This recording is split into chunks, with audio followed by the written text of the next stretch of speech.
আজ সকালে সবে চা শেষ করেছি, এমন সময় একটা চিঠি এলো আমার নামে। চিঠিটা পড়তে পড়তে মনটা ভারী আনন্দে ভরে উঠল। বহুদিন বেকারত্বে জ্বালা ভোগ করছি। টুকিটাকি এ কাজ সে কাজ করছি বটে, তবে কোনো কাজই বেশি দিন টেকেনি। হয় মাইনে এত কম যে সে কাজ করে আমার পোষায়নি, না তো যা মাইনে দেয় তার থেকে অতিরিক্ত খাটিয়ে নেয়। কিন্তু আমি কুঁড়ে প্রকৃতির লোক নই, খাটতে রাজি আছি। তবে সেই অনুযায়ী পারিশ্রমিক না পেলে এই দ্রব্যমূল্য বৃদ্ধির বাজারে কি চলে? সব কাজ ছেড়ে ছুড়ে ভালো কাজের চেষ্টা করছিলাম, কিছুতেই জুটে উঠছিল না। আমার এক বন্ধুর পৈতৃক ব্যবসা আছে। তাদের ব্যবসা খুব বড় এবং নানান জায়গায় তাদের কোম্পানি আছে। তাকে একদিন আমার এই দুর্দশার কথা জানিয়েছিলাম। সে বলেছিল শীঘ্রই কিছু ভালো খবর দেবে। আজ চিঠি পাঠিয়েছে। চিঠিতে লেখা আছে, তোর জন্য বীরভূম জেলার বিনপুর গাঁয়ে একটা চটকলে ম্যানেজারের পদের ব্যবস্থা করেছি। ওখানে ভূপতিবাবুকে সব বলা আছে। তবে যদি 4 দিনের মধ্যে তুই ওদের সাথে যোগাযোগ না করিস, তাহলে ওরা অন্য কোনো লোক কিংবা বিজ্ঞাপনের ব্যবস্থা করবে ওদের ম্যানেজার পদের জন্য। তাই এই 4 দিন তোর হাতে সময় আছে। তুই যত সম্ভব তাড়াতাড়ি বেরিয়ে পড়। আর তুই যেমন চেয়েছিলি মাইনেটাও বেশ ভালো। আর কিছুদিন কাজ করেই দেখ না, যদি তেমন কিছু অসুবিধা হয় আমাকে জানাস। আমি দেখব অন্য কি ব্যবস্থা করা যায়। কেমন আছিস জানাস। আর অবশ্যই চাকরিতে যোগ দিয়ে আমাকে একটা চিঠি লিখিস। তোর কোনো অসুবিধা হবে না ওখানে। চটকলের ভূপতিবাবু, তার সাথে গিয়ে দেখা করবি। তিনি ওখানকার হিসেব নিকেশ দেখাশোনা করেন। ভালো থাকিস। এই পর্যন্ত হলো চিঠি। চিঠিটা পড়ে মনটা যেমন খুশিতে নেচে উঠেছিল, তেমনি একটা কথা ভেবে মনে একটু দুঃখ দুঃখ ভাব জন্মালো। এই কলকাতা শহর, গাড়ি ঘোড়া, ট্রাম, বাস ছুটে চলেছে এদিক ওদিক। লোকজনের ভিড়, মাথার ওপর অজস্র তারের জটলা। এই সব কিছু ছেড়ে একদম প্রত্যন্ত একটি গ্রামে গিয়ে চটকলের ম্যানেজার হতে মনটা ঠিক সায় দিচ্ছে না। কিন্তু মাইনে ভালো ছিল। আর এই কলকাতা শহরে থেকেই বা আমি কি করব? কলকাতা শহরে থেকে না খেতে পেয়ে মরার চেয়ে প্রত্যন্ত গ্রামে গিয়ে চাকরি করা ভালো।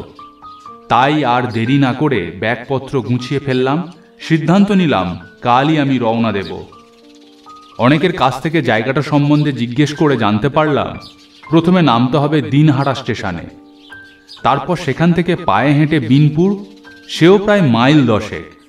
পরদিন সকালে হাওড়া থেকে ট্রেন ধরলাম দিনহাটা স্টেশনের উদ্দেশ্যে। 11টা 5-এ ট্রেন ছাড়ল।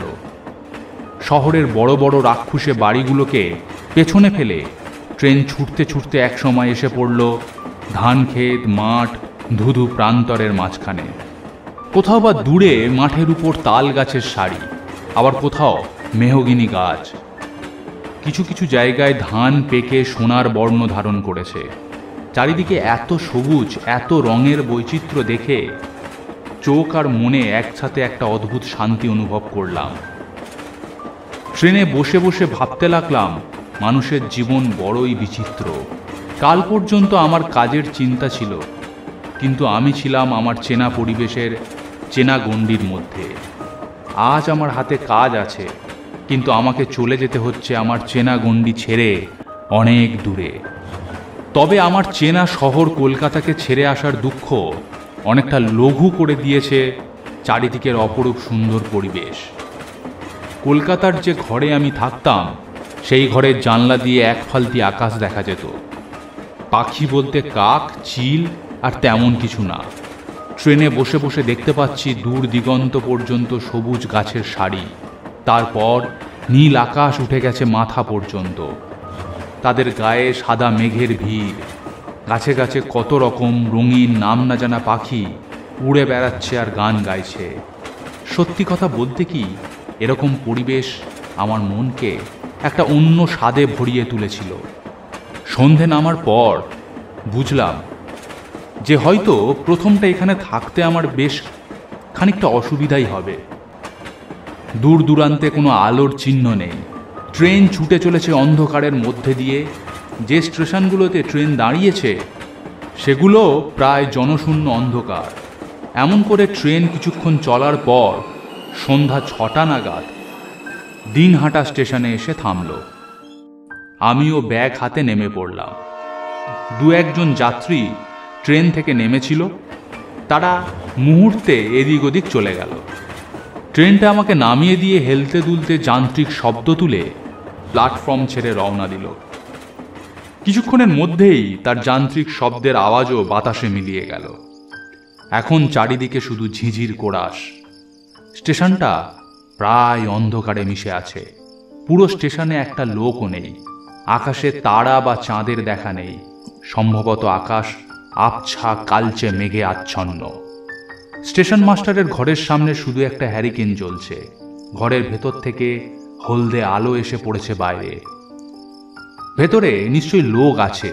এগিয়ে গেলাম সেদিকে। গিয়ে ঢুকলাম স্টেশন মাস্টারের ঘরের ভিতর। লোকটা সম্ভবত চোখ বুজে একটু ঝিমোচ্ছিলেন।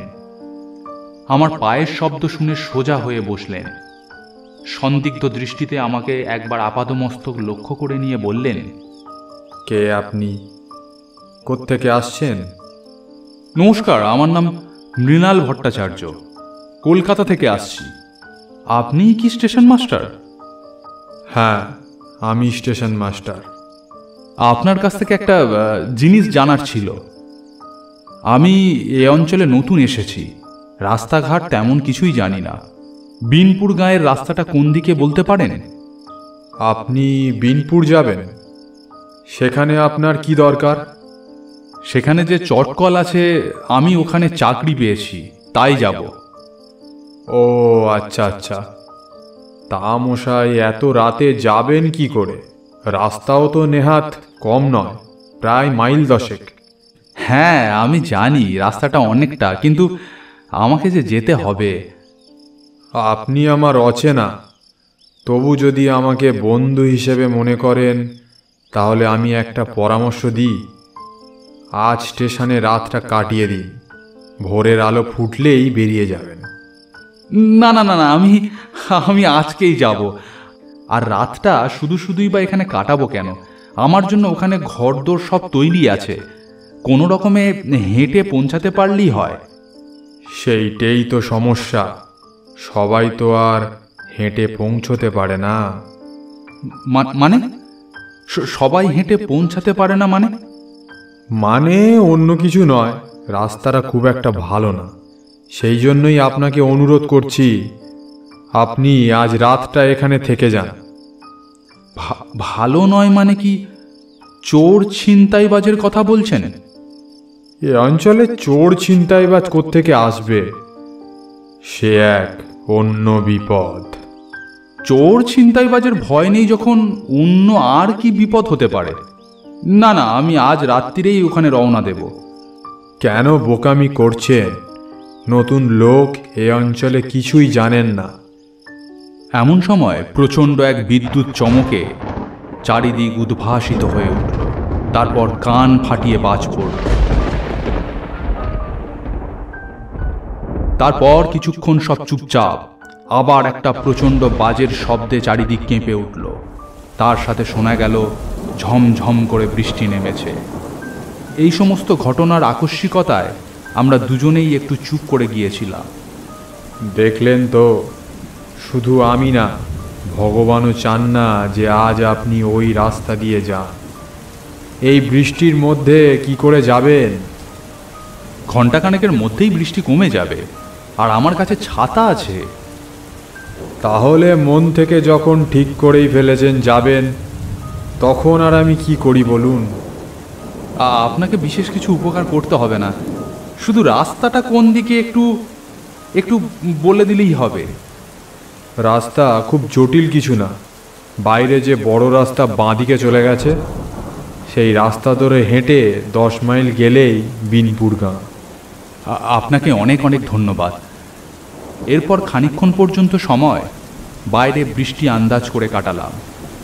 ঘণ্টাখানেক পরে বৃষ্টির দাপট একটু কমতে ছাতা মাথায় বেরিয়ে পড়লাম। স্টেশনের বাইরে এসে বাঁ হাতে রাস্তা ধরে হাঁটতে থাকলাম। এক হাতে ছাতা, অন্য হাতে টর্চ। এবং ব্যাগটাকে একটু কায়দা করে ধরতে হয়েছে।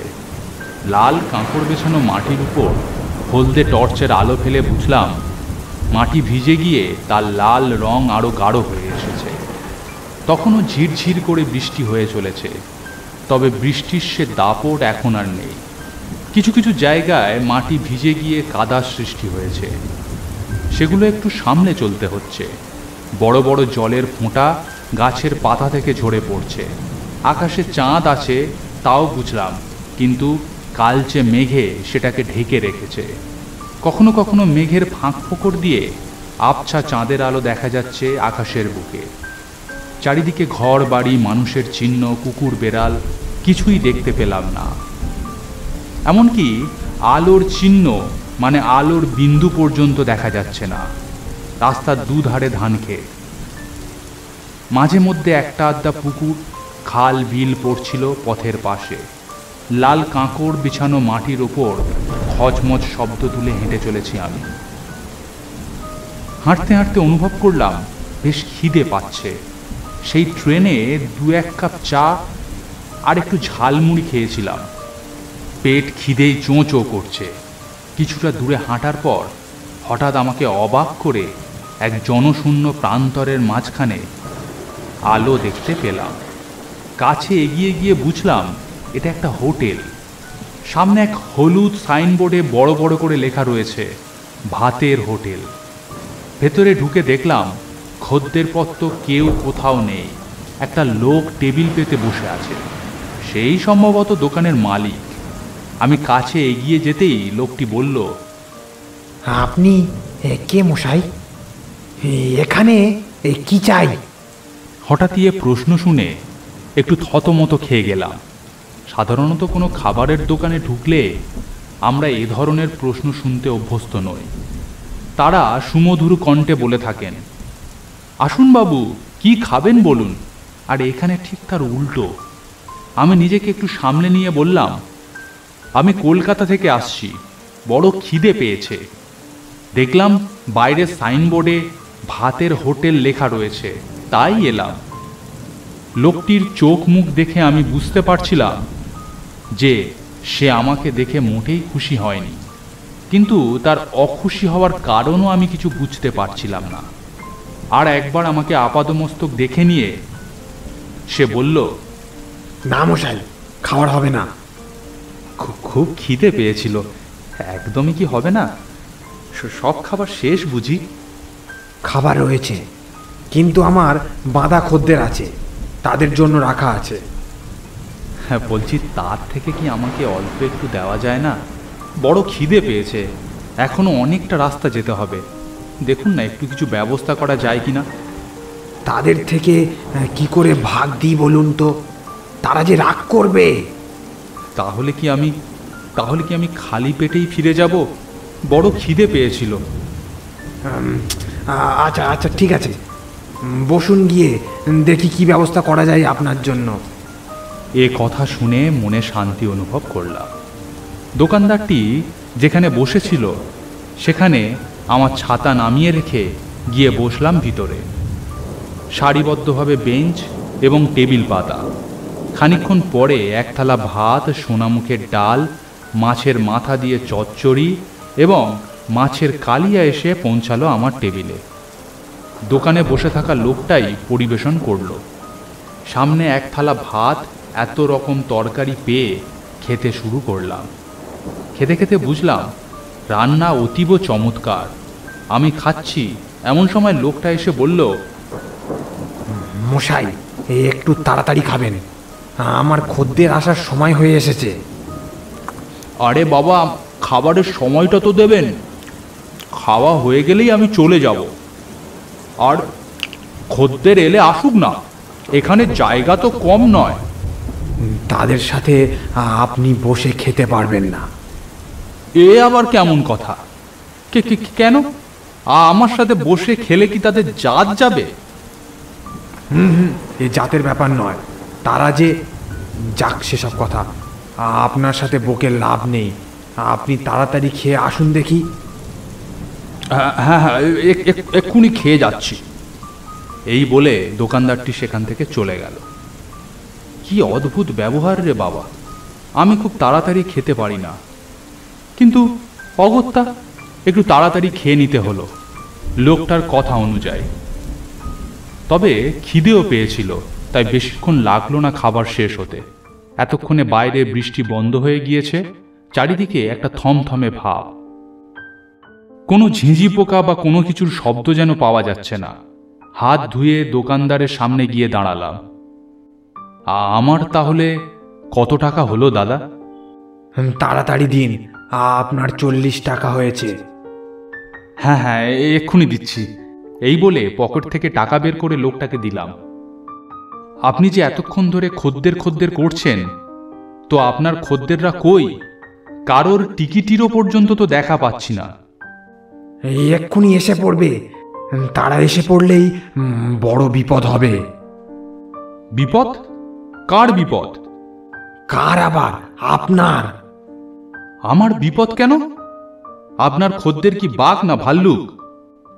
বাঘ ভাল্লুকও তাদের কাছে নস্যি মশাই, তারা বড় ভয়ঙ্কর। যাক যাক, সেসব কথা।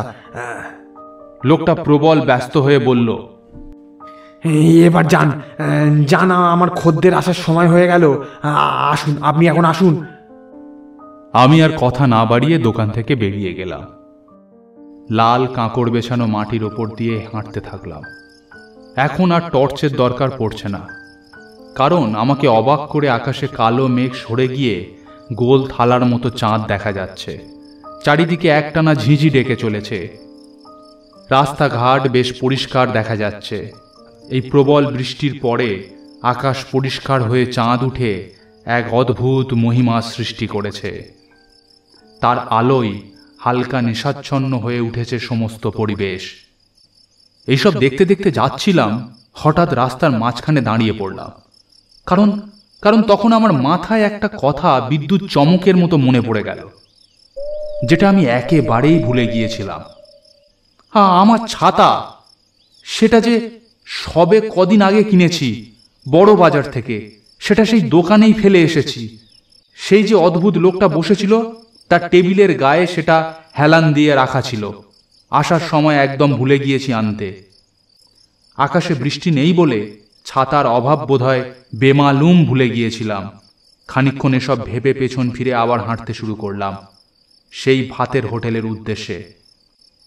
হাঁটতে হাঁটতে ভাবতে থাকলাম, যদি হোটেল বন্ধ করে দেয়, আমার নতুন ছাতা কি হবে কে জানে। দেখি গিয়ে একবার। এইসব ভাবতে ভাবতে খানিকক্ষণের মধ্যেই হোটেলের কাছে পৌঁছে গেলাম। হোটেলের মধ্যে প্রবেশ করলাম।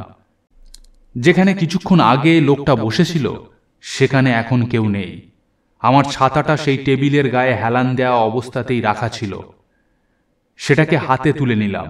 তারপর খাবার ঘরের দিকে তাকালাম এবং যে দৃশ্য দেখলাম, তাতে আমি আমার নিজের চোখকেও যেন বিশ্বাস করতে পারলাম না।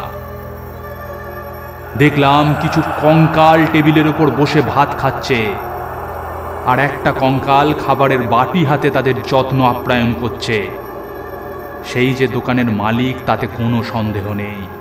এখন সে পরিণত হয়েছে একটা নর কঙ্কালে। কঙ্কালগুলো তৃপ্তি ভরে খাবার খেয়ে চলেছে। ভয়ে আমার হাত পা কাঁপছিল।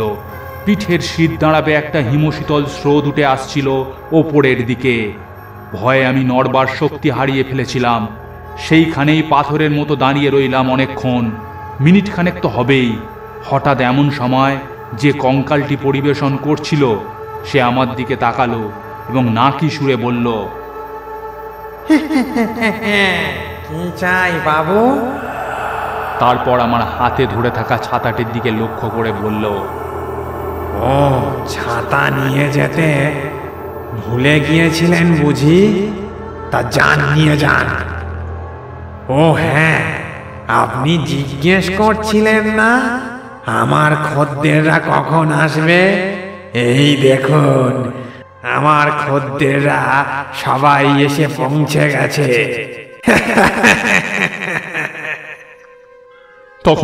তখন আমি আর দাঁড়িয়ে থাকতে পারলাম না। আপনা হতেই আমার মুখ দিয়ে বেরিয়ে এলো, বাবারে বাঁচাও! এই বলেই আমি দৌড়াতে শুরু করলাম। শরীরের সমস্ত শক্তি সঞ্চয় করে দৌড়াতে থাকলাম, কারণ আমি বুঝতে পারছিলাম যদি আমি এক মুহূর্তের জন্য দাঁড়াই তবে আমাকে কেউ বাঁচাতে পারবে না। প্রাণপণে যখন দৌড়াচ্ছি তখন পেছন থেকে শুনতে পেলাম সেই নাকি কণ্ঠ ভেসে আসছে, অত জোরে ছুটবেন না বাবু, পড়ে যাবেন তো। আমার দোকানে আবার আসবেন, আমার খদ্দেরদের সঙ্গে আলাপ করিয়ে দেব। কেমন কেমন বাবু? তখন আমার হুঁশ ছিল না। প্রায় পাগলের মতো দৌড়ে চলেছি। কোথায় যাচ্ছি, কোন দিকে চলেছি কিছুই আমার জানা নেই। দৌড়াতে দৌড়াতে একসময় অচৈতন্য অবস্থায় মাটিতে পড়ে যাই এবং মুখ দিয়ে একটা আর্তনাদ বেরিয়ে আসে। তারপর আমার আর কিচ্ছু মনে নেই। সকালে ঘুম ভাঙতে অনুভব করলাম মাথায় কপালের কাছে একটু ব্যথা, সম্ভবত পড়ে গিয়ে চোট লেগেছে। খড়ের চালা এবং মাটির দেওয়াল দেওয়া একটা ঘরে আমি শুয়েছিলাম। সামনের দিকে তাকাতে দেখলাম আমার তক্তপোষের এক পাশে একটা লোক বসে আছে। লোকটির দিকে আমি জিজ্ঞাস্য দৃষ্টিতে দেখছিলাম। নমস্কার, আমার নাম ভূপতি দাস। আমাকে আপনি আগে দেখেননি, তবে চিঠিতে সম্ভবত আমার নাম পড়েছে। আমি এই চটকলের হিসাব নিকাশের দেখাশোনার কাজ করি। আপনার বন্ধু আপনার ব্যাপারে জানিয়ে আমাকেও একখানা চিঠি দিয়েছিল, তার মধ্যে আপনার এই অবস্থা। আমি তো সবে ভাবছিলাম ডাক্তার ডাকবো। তা আপনার কি হয়েছিল মশাই? সারা রাত ওই গাছের তলায় পড়েছিলেন। সকালবেলা আমি প্রথম আপনাকে দেখতে পাই। আমার আবার সকালে মর্নিং ওয়াকের অভ্যেস আছে। হাঁটতে বেরিয়ে আপনাকে দেখতে পাই। একটা গাছের তলায় আপনি পড়ে আছেন। আপনার পোশাক পরিচ্ছদ দেখে বুঝতে পারি আপনি সেই চিঠির মৃণাল ভট্টাচার্য, কারণ এ অঞ্চলে এ ধরনের পোশাক আশাকের চলন বড় একটা নেই। সভ্য শিক্ষিত লোক এই ধরনের পোশাক পরে থাকে। আমি কাঁপা কাঁপা গলায় বললাম, হ্যাঁ হ্যাঁ, আমি মৃণাল ভট্টাচার্য, কলকাতা থেকে এসেছি। তা কি হয়েছিল মশাই, একটু যদি বিস্তারিতভাবে বলেন। আমি যথাসম্ভব সমস্ত ঘটনা তাকে গুছিয়ে বললাম। সমস্ত ঘটনা সে মনোযোগ সহকারে শুনছিল এবং ভয়ে তার মুখ বারংবার কেঁপে উঠছিল। গল্পের শেষে তিনি গম্ভীর মনে কি যেন চিন্তা করে নিলেন। তারপর খুব ধীর ও শান্ত গলায় বললেন, খুব বাঁচান বেঁচে গিয়েছেন বাবু। আমরা গাঁয়ের লোক সন্ধ্যের পর থেকে ওই রাস্তাটা এড়িয়ে চলি। ওটা শ্যামাচরণের ভাতের হোটেল। আজ থেকে 10 বছর আগে ওখানে একটা হোটেল ছিল। ওই হোটেল রেল বাজারের কাছে হওয়ায় খুব নাম হয়েছিল এবং খাবার দাবারও নাকি খুব সুস্বাদু ছিল। আর আপনি তো জানেন, মানুষ নিজের ভালো ছাড়া অন্যের ভালো দেখতে পারে না। সেই জন্য চারিদিকে লোক হিংসায় জ্বলে পুড়ে যাচ্ছিল। একদিন তার হেঁসেলের খাবারের রান্নায় কেউ কোনো বিষাক্ত দ্রব্য মিশিয়ে দেয়। যখন তার দোকানের খদ্দের এবং সে নিজে খায় তৎক্ষণাৎ কিছু হয়নি, কিন্তু রাত হতেই সবাই ভেদ বমি শুরু করে এবং তাদের মধ্যে কেউই আর ভোরের আলো দেখতে পায়নি। কিন্তু মরে গিয়েও তার খদ্দেররা তার রান্নার স্বাদ ভুলতে পারেনি। তাই এখনো গভীর রাতে শ্যামাচরণের হাতের রান্না খেতে বারবার ফিরে আসে তার ভাতের হোটেলের মৃত খদ্দেররা। তারপর থেকে রাত্রে ও রাস্তায় অনেকেই শ্যামাচরণকে তার হোটেলে বসে থাকতে দেখেছে। ভগবানের অশেষ কৃপা আপনি খুব বাঁচান বেঁচে গিয়েছেন। ঈশ্বর কৃপাময় আপনার উপর কৃপা করেছে। এখন আপনি বিশ্রাম নিন বাবু, আর কাজকর্মের কথা সেসব পরে হবে। এখন আমি আসি। এই বলে লোকটা ঘর থেকে বেরিয়ে গেল। আমি স্বস্তির নিঃশ্বাস ছেড়ে বাইরের জানলার দিকে তাকালাম। গল্পটি ভালো লাগলে একটি লাইক করুন। এরকম আরও গল্প দেখতে চাইলে চ্যানেলটি সাবস্ক্রাইব করে পাশের বেল বাটনটি প্রেস করে দিন, কারণ ভবিষ্যতে এখানে আরও এরকম গল্প আসতে চলেছে।